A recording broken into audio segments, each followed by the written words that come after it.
Hi guys, in front of me is Samsung Galaxy M35 and let me show you how to reset all the settings on this device.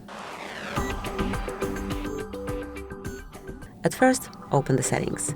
Then from main settings list, select General Management, go to Reset Options, and now you will notice Reset All Settings.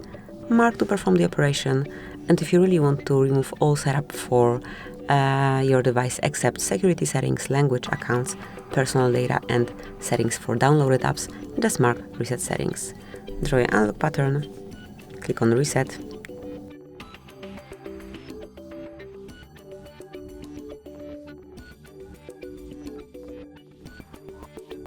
and that's it, that will be all. Thank you for watching, please subscribe our channel and leave the thumbs up.